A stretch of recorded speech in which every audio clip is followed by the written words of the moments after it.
The finale of X-Men 97 took us to one of the most bizarre and interesting periods in Marvel history, ancient Egypt. This was the time when a young Kang ruled ancient Egypt, when Khonshu fought for followers and the freedom of nocturnal travelers oppressed by Kang, and when one of the first mutants, Sabah Nur, better known as Apocalypse, emerged. Join me as I delve into this period's history to help you understand what X-Men 97 will adapt in its second season. The first thing we saw at the end of X-Men 97 was rogue fighting men with serpent heads.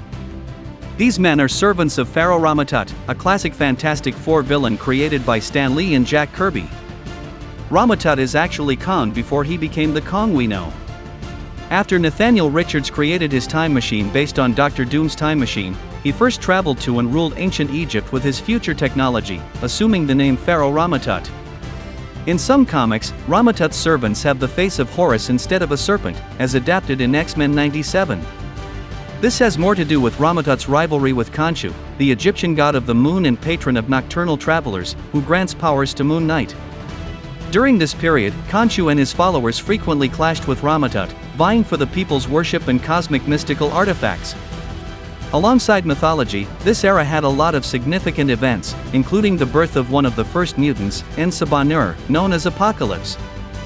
For a long time, Apocalypse was considered the first mutant in history, though today we know of others older than him, like Selene.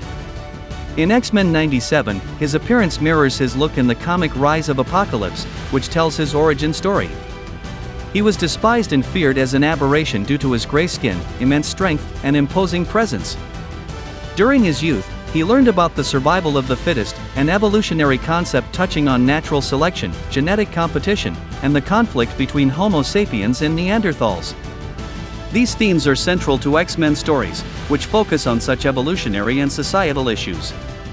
X-Men 97 will likely show Apocalypse's war with Rama-Tut, and it's a long one, with Rama-Tut never being fully dethroned by Apocalypse. The Fantastic Four eventually defeat Rama-Tut, making him flee to the future using his backup time machine. He ends up around 50 years after the year 3960, where Jean and Scott fell in X-Men 97. In the comics, Nathaniel Richards takes on the Kang identity and creates his suit shortly after the 4000s. The ancient Marvel era was full of wars and interesting characters. If X-Men 97 successfully taps into this, the second season could be incredibly fascinating. Just seeing the ancient Egypt setting in the finale, with its epic music and stunning visuals, was thrilling. I'm very hyped for the second season and believe you are too. So, subscribe to the channel, activate the notifications, and share your thoughts about this season in the comments.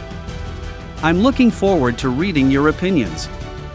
Thanks, everyone, and see you next time.